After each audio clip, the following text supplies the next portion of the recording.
जय सच्चिदानंद.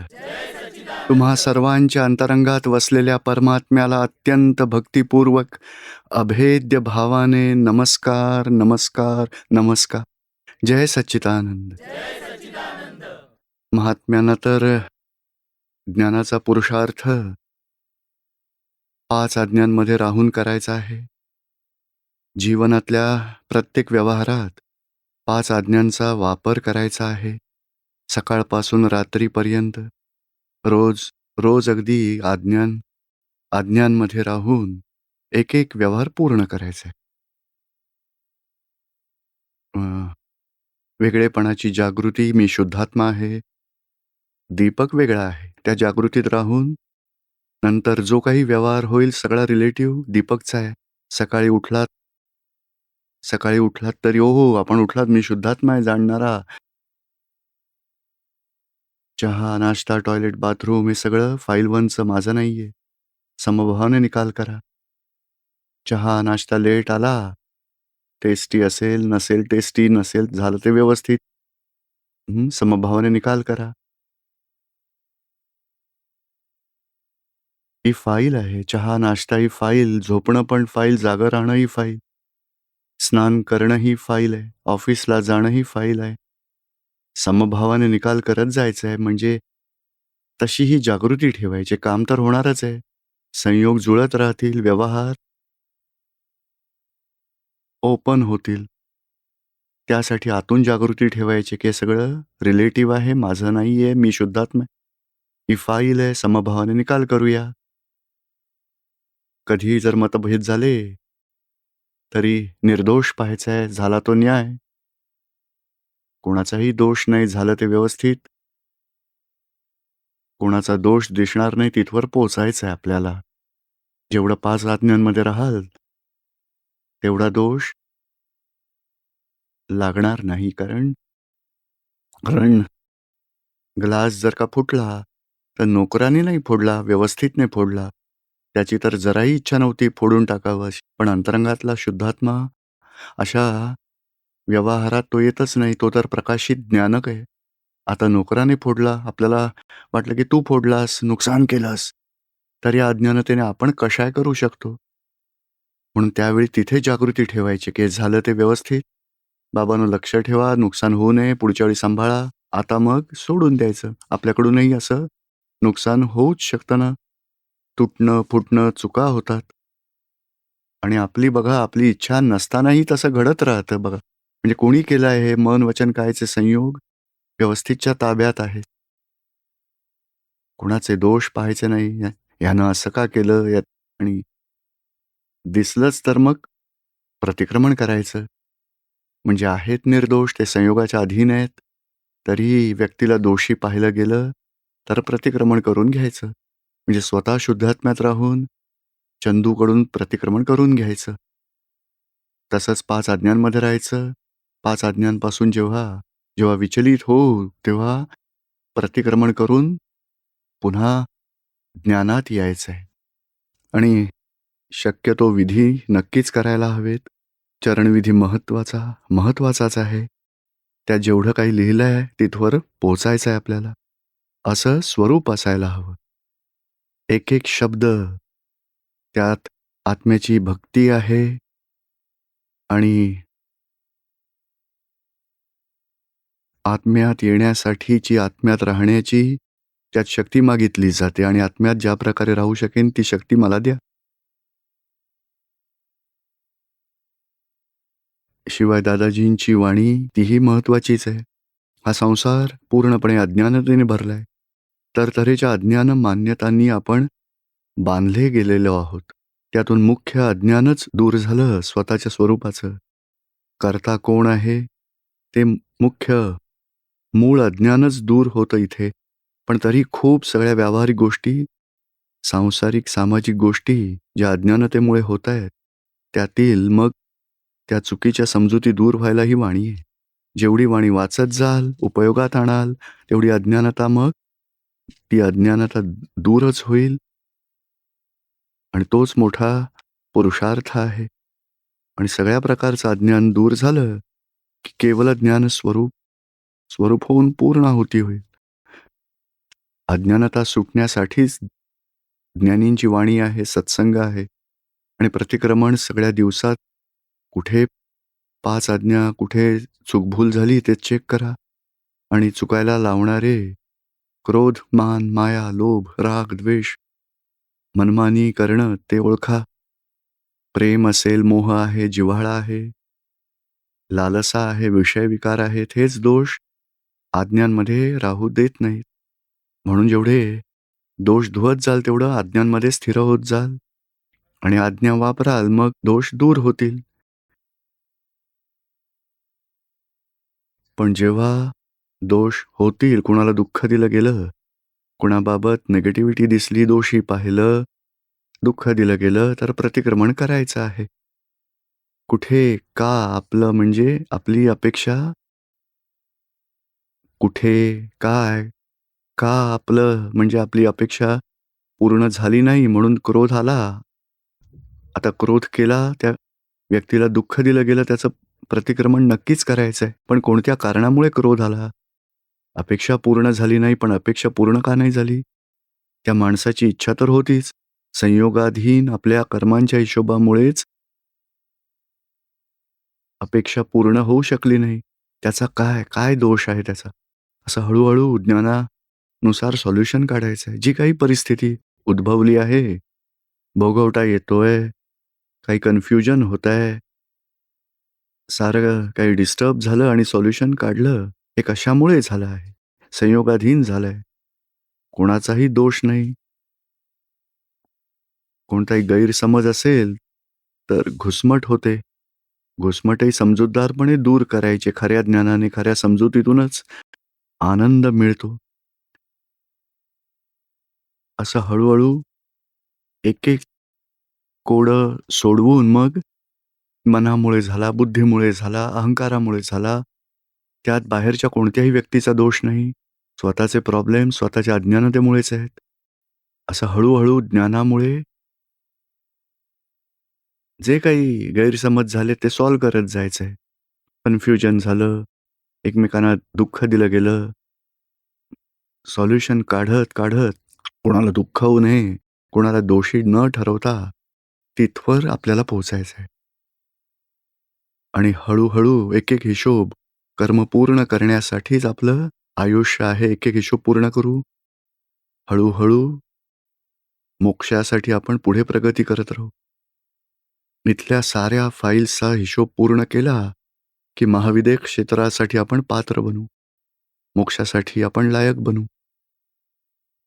म्हणून हे ध्येय ठेवायचंय, लक्ष ठेवायचंय, जागृत राहायचंय, की नाही आपल्याला या आयुष्यातली व्यवहार कर्म मग पूर्ण करूनच सुटायचंय. सुटणंच आहे. बाकी आहे सिमंदर स्वामींच्या शरणी पोचायचंय. मोक्षगती मिळवायची. जन्मजन्मांतरीच्या चक्रातून सुटायचं आहे. हे लक्ष ठेवायचं आहे. जागृती ठेवायची, निश्चय. ध्येयाबाबत जागृती ठेवायची, ज्यामुळे खूप साऱ्या अडचणींवर मात करता येईल. चला आता थोडे आपण प्रश्न घेऊया. सोमनाथ कवितके, माझा सुद्धा हा प्रश्न आहे की निश्चय व्यवहार चरणविधी करताना मला मी म्हणताना फाईल 1चं नाव घेऊ शकतो का? म्हणजे माझ्या सर्व दोषांसाठी मला माफ करा, क्षमा करा असं म्हणताना त्यावेळी फाईल 1चं नाव घेऊ शकतो का? सोमनाथना सांगायचं, सोमनाथ चल चांगल्या प्रकारे विधी कर. सोमनाथ म्हणजे मी, सोमनाथ म्हणणारा मी. तुम्ही शुद्धात्म्यात राहून त्याच्याकडून करून घ्यायचं. त्यालाही ज्ञानी बनवायचंय अज्ञानीमधून. त्याला सांगायचं तुम्ही विधी करा, शक्ती मागा, निश्चय जबरदस्त करा. म्हणजे त्याच्याकडून हे करून घ्यायचंय. मी कडून आहे. मी सोमनाथ आहे म्हणणारा. आता सोमनाथ आहे ते सुटलं रॉंग बिलीफ. म्हणून जागृत झाला. जागृत आत्म्याकडून हे वधवून घ्या आणि प्रज्ञाकडून हे सगळं करून आपण सांगायचं चांगल्या प्रकारे. आता शुद्धात्म्याची भक्ती करायची. नाव घ्यायची गरज नाहीये. आपली दृष्टी तिथे असण्याची गरज आहे. हे की मी करतो आहे चरणविधी. समजलं का तुम्हाला? ठीक आहे. समजतंय? हां. जय सच्चिदानंद. अर्चना भागवत, हं. नागपूरहून. हं. जय सच्चिदानंद पूज्यश्री. पूज्यश्री, आपल्या खूप साऱ्या सत्संगात आपण म्हटले आहे की जे महात्मा जे 1:1 मध्ये आलेले आहेत ते एकावतारी पद प्राप्त करतील. पण आपल्यासारखे खूप महात्मा आहेत जे नाही येऊ शकले. मग ते एकावतारी नाही का होऊ शकत? नाही, 5 आज्ञांचे 70% पालन कराल तर एकावतारी नक्की व्हाल. पण आपली ती भावना असावी की आपण जन्मजयंतीला पोचावं. आता नाही पोचू शकला तरी हरकत नाही. पण आता 5 आज्ञांचं 70% पालन करा. 5 आज्ञा. 5 आज्ञांमुळेच आपण एकावतारी होण्यासाठी 111व्या जन्मजयंतीला यावं. ती गोष्ट महत्त्वाची नाही. 5 तिकडे आल्यामुळे जी दादाजींची भक्ती होईल, आराधना होईल, 5 आज्ञांची समज मिळेल, सेवा करण्यात आपला वेळ जाईल, त्याचं फळ मिळेल तुम्हाला. म्हणजे आपण इथेही करू शकतो. 5 आज्ञा वापरा. इथेही 5 आज्ञांमध्ये चूकभूल झाली, परत सेट करा. आणि रोज निश्चय करा की आपल्याला निरंतर 5 आज्ञांचं पालन करायचंय. 5 आज्ञांनीच जीवन व्यवहार पूर्ण करायचा आहे आणि फाईल समाप्त होतील, मग मोक्षासाठी आपण पुढे जाऊ. होय. हा पूज्यश्री, माझा प्रश्न हा आहे की आपण जेव्हा चर्चा होताना एखाद्याच्या विरोधात जातो, पण जागृतीमुळे आपला हा प्रयत्न असतो की आपण मौन बाळगावं. त्यावेळी समोरच्याला असं वाटतं की आपण विरोधक आहोत. अशा परिस्थितीत काय करायला हवं? नाही, साधारण बोलायचं की बाबा असं नाहीये, अशी माझी इच्छाच नाहीये, असं करायला नको, असं करूया. साधारण बोलायचं. एकदम मौन धारण केलं नाही, तरी नाही, नाही, पण मग मौन नाही. वादविवादानंतर जेव्हा असं वाटतं की काहीतरी बिनसतंय, तेव्हा आपण गप्प बसतो. पण शांतपणे सांगायचं आपण कशाला वादविवाद करतोय, सोल्युशन काढूया.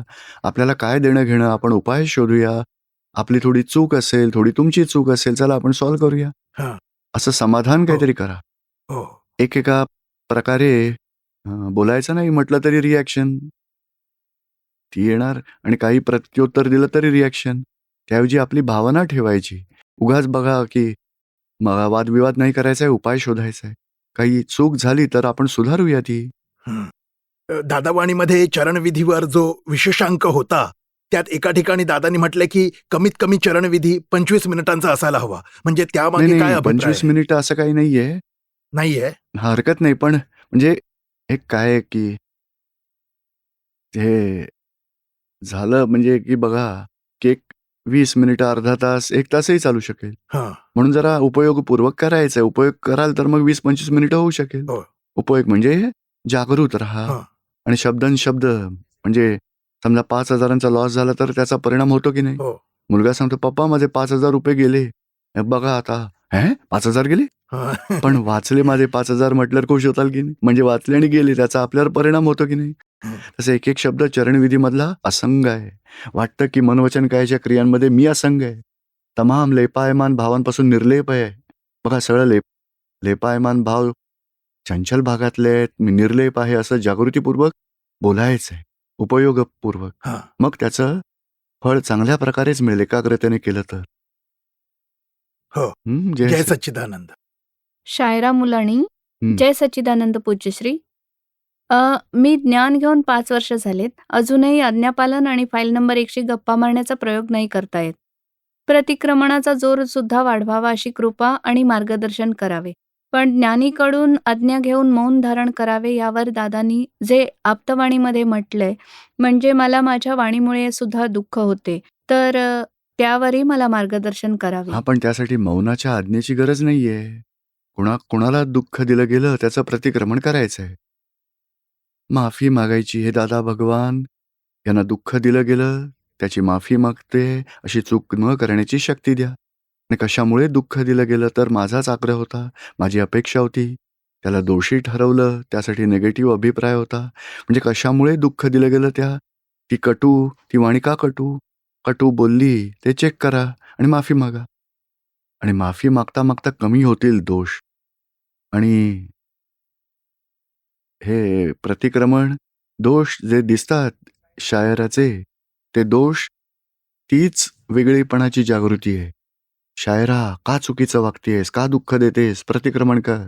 बस हीच वेगळेपणाची जागृती. दोषांमधूनच वेगळेपणा सुरू होतो. शायरा चिडली आणि आपल्याला आवडत नाही म्हणजे वेगळे झालो. तेच वेगळेपण. आणि पुढची फर्स्ट स्टेप आपण वेगळं ठेवायचं. शायरा, चुकीचं झालं आता माफी माग. म्हणजे माफी मागितली की एक लेयर दोषाचा निघून जाईल. आणि घरातली माणसं सुद्धा मला इथे येऊ देतात. एकतर मुसलमान आहे, तरी सगळे काही होते दादांच्या कृपेने आणि आपल्या कृपेने.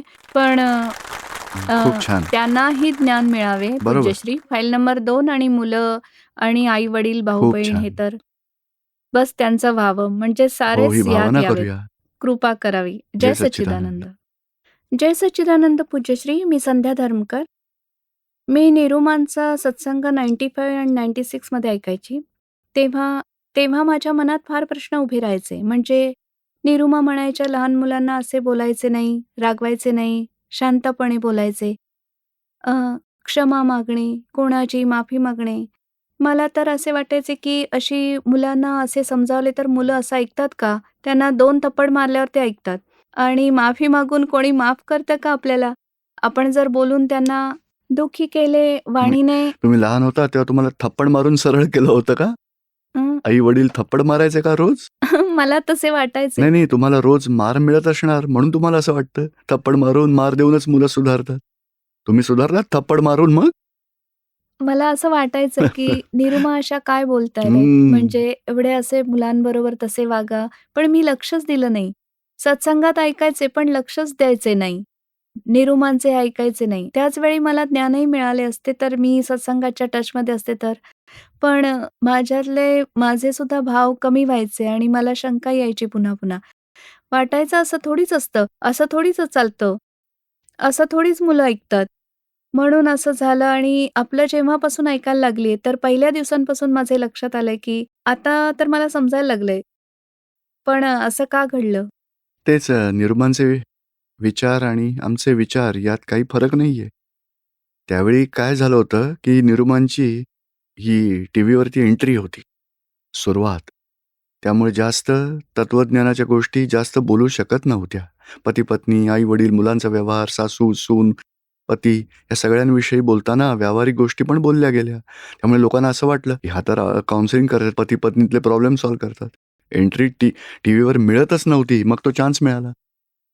तर तो या व्यावहारिक गोष्टींमुळे चान्स मिळाला आणि निरुमांकडे तर आमच्यापेक्षाही जास्त अधिकाधिक आध्यात्मिक तत्त्वज्ञानाच्या अशा गोष्टी होत्या बघा. खूप मोठ्या अनुभवाचं ज्ञान होतं. पण लोकांच्या अडचणी कळू शकत नव्हत्या. नंतर थोड्या-थोड्या गोष्टी जेव्हा शिबिरं जेव्हा व्हायला लागली आणि नंतर थोडं-थोडं टीव्हीवर दिसायला लागल्या सगळे विषय ते. पण खूप गोष्टी लोकांना मिळत होत्या टीव्हीच्या माध्यमातून. सुरुवातीला तर हेच पती-पत्नी, आई-वडील, मुलं, सासू-सून इतरांना तशी संधी कमी मिळत होती. दुसरा प्रश्न असा आहे, की मला क्रोध खूप येतो आणि माझ्या वाणीने खूप सारे दोष घडतात. नवऱ्याला सांगा 2 थपडा मारा. हां. मी सुधारेन लगेच. मला असे वाटते. अहो, नाही मारणार. मला क्रोधही खूप येतो. नाही. क्रोधाने मारून नाही सुधारणार. खऱ्या समजुतीनेच सुधारतील. स्वतःची चूक दिसेल आणि मग समोरच्याला निर्दोष आणि बघा. प्रतिक्रमण करते तर आणखीनच जास्त दोष होतात. नाही, मला असं त्याचं वाटतं, की मी प्रतिक्रमण केलं तर तरीही हां. असे झालंय. नाही प्रतिक्रमण त्याचं केलं काय तरीही की असं झालंय. ऑनियन असतो ना, कांदा. एक लेयर काढला, दुसरा लेयर निघतो. दुसरा काढला, तिसरा येतो. हे दोष लेयर्सवाले आहेत बघा सगळे. मग प्रतिक्रमण करून दोष निघून जातात का? एक लेयर जातो, पण दोष तर एवढे सगळे झाले आहेत. 500 असतील तर 500 वेळा प्रतिक्रमण करावं लागेल. एक 50 लेयर आहेत तर 50 वेळा प्रतिक्रमण आणि एखाद्याचे 2च लेयर्स आहेत तर 2दा केल्यामुळे मग समाप्त होतील. पती-पत्नीमध्ये तर 50,000 लेयर्स असतात. करतच राहिलात तरी वाटतं काही सुधारणा नाही. मी पण सुधारत नाही, हेही सुधारत नाहीत. हिशोब चिकट आहे. पण हळू प्रतिक्रमण म्हणजे काय?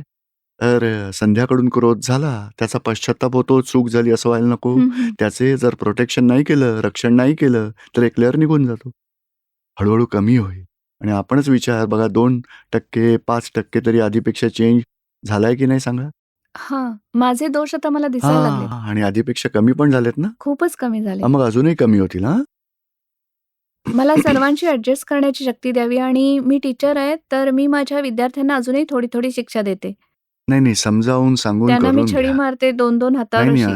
असं असं असं केल्यामुळे दुःखी माझी होतात. हीच भावना आहे, की त्यांना यायला हवे. नाही यायला तर हवंच, पण माझी मुलं मारण्याऐवजी दुसरा उपाय करा. बघा 10 वेळा त्यांना लिहून आण तू.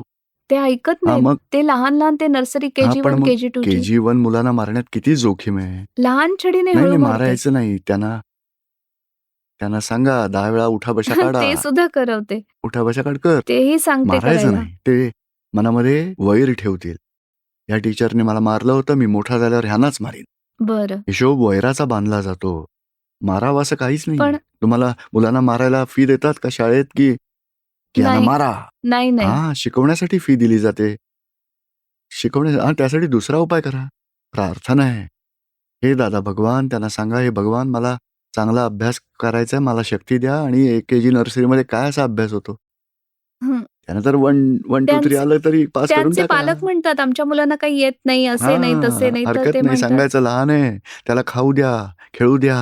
खाऊ द्यायचा आणि मग 1, 2, 3, 4, 10 पर्यंत शिकेल. सगळं काही मारायचं नाही त्याला. समजावून अभ्यास करून घ्या. त्याचे प्रतिक्रमण आता कसे करू? हां, आजपर्यंत जे मी मारले. आजपासून आता मारणं बंद करा.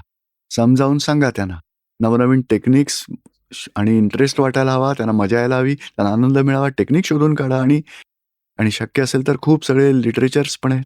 मुलांना कसं शिकवावं यावरती इंटरनेटवर, YouTubeवर सगळं सापडेल तुम्हाला.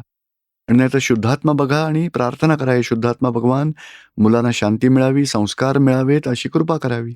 मला अशी शक्ती हे दादा भगवान मला अशी शक्ती द्या, मुलांना चांगल्या प्रकारे समजावता येईल, संस्कार त्यांच्यावर करेन, त्यांना खूप काही चांगल्या पद्धतीने शिकवेन अशी मला शक्ती द्यावी. अशी शक्ती मागून मग करा. आणि होय, आता आतून पूज्यश्री. समज-उमज आपोआप वाढत जाईल. हां, निश्चय करा. मारून कधी माझ्या कुटुंबातल्या साऱ्या लोकांना ज्ञान मिळावे हो, आणि ते मला बरोबर. जे मिळालंय हे ज्ञान मला असे वाटते, की संपूर्ण अनमोल खजिना मिळालाय. हां, असं वाटतंय, की खरी मला गोष्ट आहे. म्हणजे काय काय मिळालंय मला? मी खूप खुश असते. मी जेव्हापासून ज्ञान घेतलंय तेव्हापासून मी खूप खुश आहे. छान. त्याआधी मी फारच दुःखी असायची. चांगलं आहे. जय जय सच्चिदानंद. सच्चिदानंद. जय सच्चिदानंद. पूज्यश्री 2015 मध्ये अमरावतीमध्ये मी ज्ञान घेतलं होतं. तुमचं नाव काय? दीपकभाई राऊत, सांगली हां, सेंटर. बरोबर. पण प्रत्येक चरणविधी केला जात नाही. त्यामुळेच आता थोडे कषाय होतात. कशा करायचे नाही, तसा निश्चय करायचा आणि शक्ती मागायची. दादा भगवान, मी उपयोगपूर्वक चरणविधी करावा. बघा 24 तास आपल्याकडे आहेत आणि हा 20 मिनिटांचा चरणविधी आहे. झोपण्यापूर्वी करा, सकाळी स्नानाच्या आधी करून टाका. चहा नाश्ता नंतर मिळेल, चरणविधी आधी करा. 20 मिनिटात तर होऊनही जाईल. तसे तर डेली रेग्युलरली मी नक्कीच करतो. तरीही 4-5 दिवस चालतं नीट, नंतर हरकत थोडं नाही. ते पुन्हा एखादा ब्रेक होईल, पुन्हा दुसऱ्या दिवशी डबल करा. पैलवानची घरात, कुटुंबात आणि बिझनेसमध्ये, शिवाय दादांच्या जगत कल्याणाच्या मिशनमध्ये पैलवानची इच्छा खूप आहे. व्यवहार पूर्ण करण्याबाबत खूप असते. फार वाटतं, पण तरीही पैलवान फार चिडतो. कोणतेही काम चांगल्या प्रकारे सिन्सिअरली नाही होऊ शकत. दीपकडून प्रतिक्रमण करून घ्यायचं. कुणाला दुःख दिलं गेलं तर आपलंही काम बिघडतं. कुणाला दुःख दिलं तर दुःख येईल.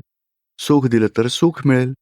म्हणून दुःख देऊन काम नाही करायचं. मारझोड करणं, दुःख देणं, चिडणं. त्याऐवजी तर बघा आता की राग काय येतो, आपली समज कमी पडते. समजावून सांगण्याची शक्ती कमी आहे म्हणूनच राग येतो. आणि समजावण्याची शक्ती कमी असल्यामुळे मारावं लागतं मुलांना समजावून. समजावून सांगण्याचं टेक्निक वाढवा. सोल्युशन काढायची शक्ती वाढवा. आणि नसतील समजत तर दादाजींचं पुस्तक वाचा तुम्ही. पैशांचा व्यवहार, त्यासाठी किती सगळ्या गोष्टी आहेत बघा. How to adjust with people. आणि झालंच तर त्याचं प्रतिक्रमण करा आणि भावना ठेवा, की आपल्याला आपला सरप्लस टाईम सांगलीला सगळे सत्संग करतात ना, त्यांना सांगा की माझ्यासाठी रविवारच्या दिवशी 3 तास काढू शकतो, काहीतरी सेवा करायला मला द्या. आमच्या घरातल्या सुद्धा 25 लोकांनी ज्ञान घेतलंय. सारी फॅमिली दादांच्या परिवारातलीच आहे, असं काही चांगलं आहे. नाहीये. खूप छान. आणि चला मग सगळे मिळून फर्स्ट क्लास जवळपासचे मिळून चला चरणविधी VCDवरचा सत्संग बघूया, कधी भक्ती करूया, असे मग जय जयकार करा, आरती करा, असं काहीतरी करत राहा सगळं मिळून. आपलाही सत्संग होईल आणि सगळ्यांना पॉवरही मिळेल. नाही काय होतं, एकदा त्यांनाही चांगल्या प्रकारे समजावून घ्यायचा प्रयत्न करतो. त्यांना सुद्धा समजतं.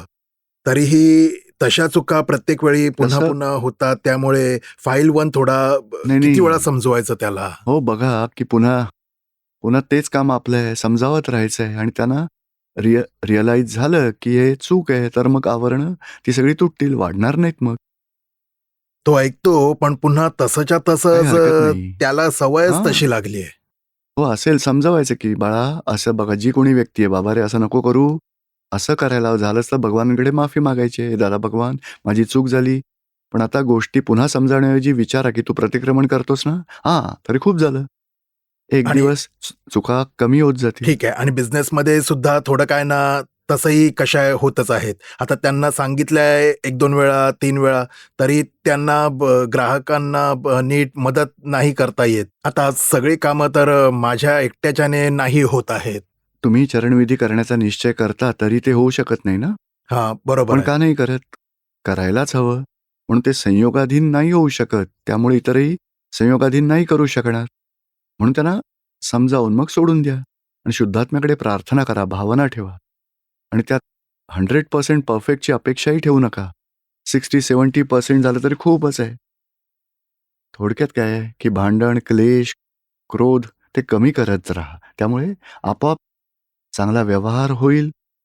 तुम्ही जेवढं कडक राहाल, करावंच लागेल, तर मग लोकांचं मन खट्टू होईल. मरू द्या, नकोच करायला. उलट आपण बघा करायचं ते चांगलं, चांगलंच करायला हवं. शिवाय आपण आग्रही जेवढे नसू, अपेक्षा केली नाही, तर आपोआप लोक सिन्सिअरली करत राहतील.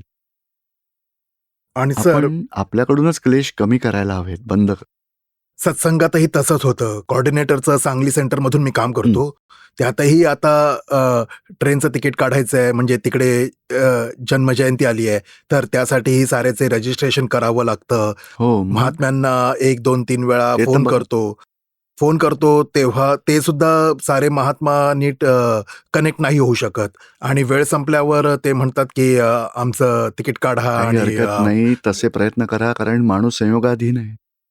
किती सगळे योग जुळवून आणत त्याला काम करायचं असतं आणि त्यात त्यात थोडी ॲडजस्टमेंट करायची आणि थोडं वेटिंग, की भाऊ आपल्या 5-10 माणसांचं पेंडिंग ठेवायचं जरा थोडं कन्फ्युजन आहे म्हणून 2 दिवसात बोलूया. असं सांगायचं. त्यामुळे आतून खूपच कषाय नाही, चालू होतात मग. कशाऐवजी सोल्युशन काढा. सिंपल आहे. सॉल्व्ह नाही करायचं. आम्ही काय म्हणतो, बाबा रे, कामकाजाच्या सोल्युशनसाठी बुद्धी वापरा. व्यक्तीतले दोष बघू नका. कारण व्यक्तीची तेच किंमत जास्त आहे आणि दुसऱ्या कामाची किंमत कमी आहे. व्यक्तीचं मन दुखवू नका आणि मग काय काय प्रेमाने व्यवहार करा.